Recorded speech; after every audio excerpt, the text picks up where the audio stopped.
What's up YouTube, Capital G here, talking about what absolutely everybody is going to be talking about for the next 24 hours, and that is the bomb that just got dropped by Team APS and Konami about these absolutely insane and ridiculous world premiere TCG exclusive cards that just got revealed and are going to be released in the Mega Tents. First things first, Paul, if you're watching this, huge freaking shout outs, man. Shout outs to Team APS, Paul, Trail, the Twins, everybody associated with APS, and definitely big ups to Konami for inviting them out to the World Championship celebration and basically like finally working with the Yu-Gi tubers. If you guys don't know, maybe for some reason you're living under a rock, you don't know about APS, you're not subscribed. First things first, you need to subscribe to these guys. They make awesome content. But I actually saw it on their Twitter. Then I saw that they posted a video. Konami invited them out to the Yu-Gi-Oh! World Championship celebration, and it wasn't for, you know, some typical BS to say, hey guys, awesome work on the Yu-Gi-Oh! Videos, here's some booster boxes, have fun, or anything like that. It wasn't just to give them a tour, it was to actually kind of like sponsor them and make videos with them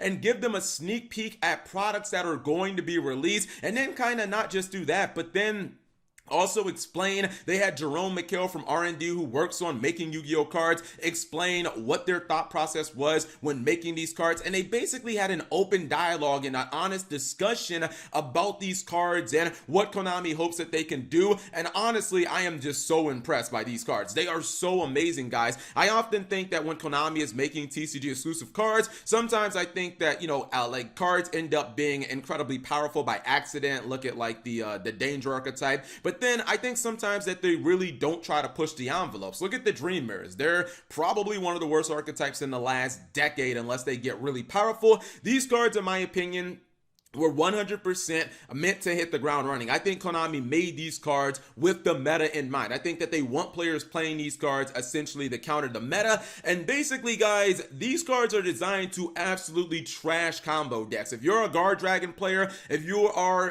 Triff Gaming, sorry Triff, man, I love you, bro, but you ain't never gonna beat me on stream again if I'm playing these cards, homie, because these cards are meant to destroy those 15 negate boards, and they are all amazing. Two of them are hand traps, the other one is a spell speed 4, and oh my goodness, I'm going to read over them really quickly. I'm not going to read them off of here because the text is a little too small and I don't want to end up messing up or anything like that, but definitely, guys, watch the original video so you can kind of see exactly what Jerome McHale was saying that their thought process was when making these cards. So the first one is Dimension Shifter. This is the card right here, and despite the high level, again, both of these monsters are hand traps. Think of things like Fantastical Dragon Phantasme. It says if you have no cards in your graveyard, quick effect, you can send this card from your hand to the graveyard. Apparently that is a cost. It says until the end of the next turn, any card sent to the graveyard is banished instead. So this is basically Macrocosmos that can be activated from the hand. Sounds very powerful.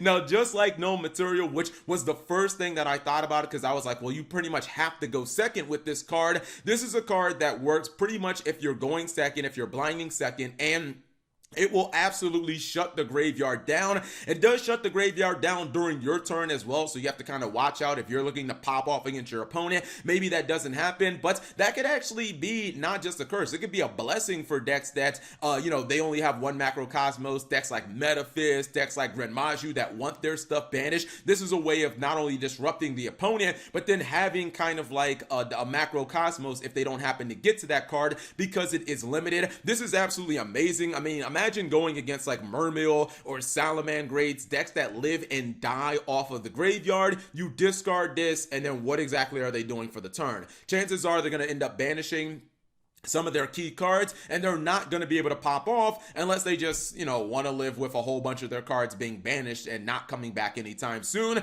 This card is amazing. Again, it's a hand trap. I think that it will definitely see some meta play. Next up, we have another hand trap, and this card is absolutely crazy. I love the idea of this card. This is Nibiru, the Primal Being. It's a hand trap, again, high level monster that says during the main phase, if your opponent normal or special summons 5 or more monsters this turn. Quick effect, you can tribute as many face-up monsters on the field as possible, and if you do special summon this card from your hand, then special summon one primal being token, which looks like it's a rock, light attribute, level 6, question mark attack and defense, to your opponent's field. The attack and defense of the token becomes the combined original attack and defense of the attributed monsters, and then Nibiru is a hard once per turn. So basically, this is kind of, oh my goodness, basically Jerome was saying that he wanted to kind of figure out what was the maximum amount of summons that a kind of a fair deck would do, and this is essentially, to me, this is like spear mode going second, except you don't have to actually wait for your opponent to do their entire play. You can kind of disrupt them at any given time. Let's be real, the summoning condition of this card, if your opponent special summons 5 or more times or 5 or more monsters, that's not that difficult. I mean, realistically, just going into a Saryuja Skull Dread generally is going to kind of meet that. Or if your opponent is doing some Guard Dragon shenanigans or Pendulum Summon shenanigans and stuff like that, we all know your opponent is going to special summon 5 or more monsters. The way that I look at this is, if you have this card in your hand,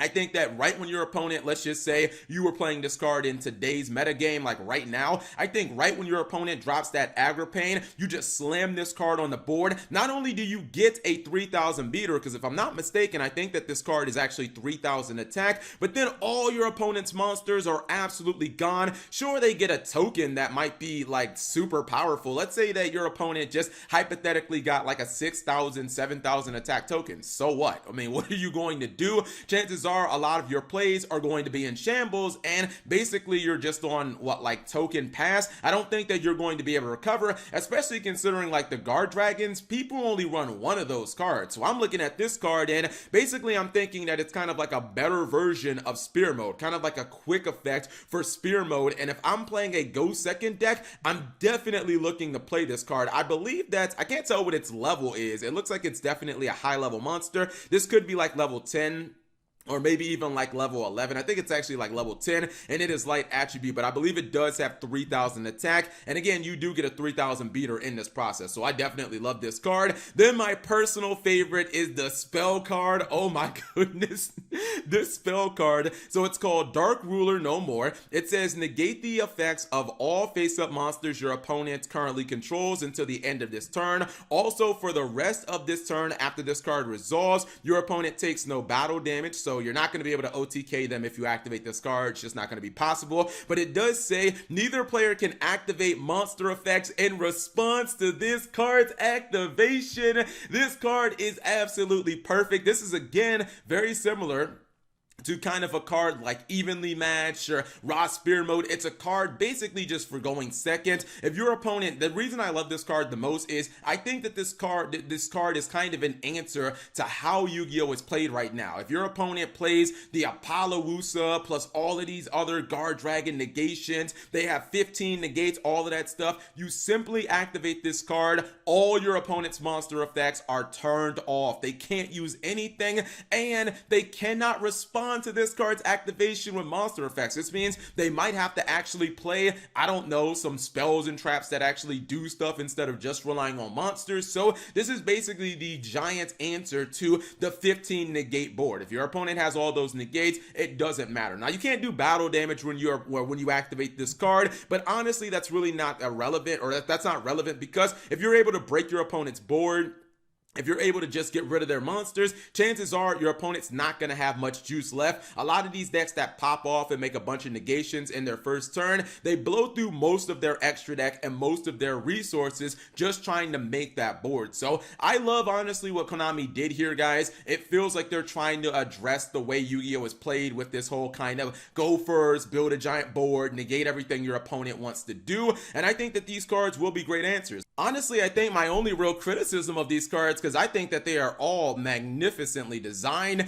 is the fact that they aren't out now. Like, I just want these cards right now. So I guess I'll have to wait until the Mega Tints come out. But I have no doubt in my mind that these cards will 100% see meta play, because there are so many go second strategies. And I feel like these are going to be valuable answers for those players and the people who are choosing to run those decks. And I think that this is just a great way to answer one of Yu-Gi-Oh's biggest problems. Outside of, you know, the FT TK here and there. I kind of feel like the whole break my board aspect of Yu-Gi-Oh has gotten way too out of control during the Vrains era. A lot of people don't really enjoy it. They don't feel like we have that many answers since Maxi is not in the game. And the OCG, it's not that big of a deal because Maxi is kind of the it's a great equalizer, but without us having Maxi in the game, we just don't have as many answers as we'd like. And I feel like these are definitely great answers. So again, if you guys are not familiar, go watch Team APS, support Paul. Definitely big shout outs to Konami for doing something like this, and also their R&D team. They definitely made 3 amazing cards. Anyways, whatever you guys think about these cards and how they're going to be used, leave that in the comment section below. Thank you guys for watching. As always, subscribe if you have not already, and turn on that notification bell for daily videos.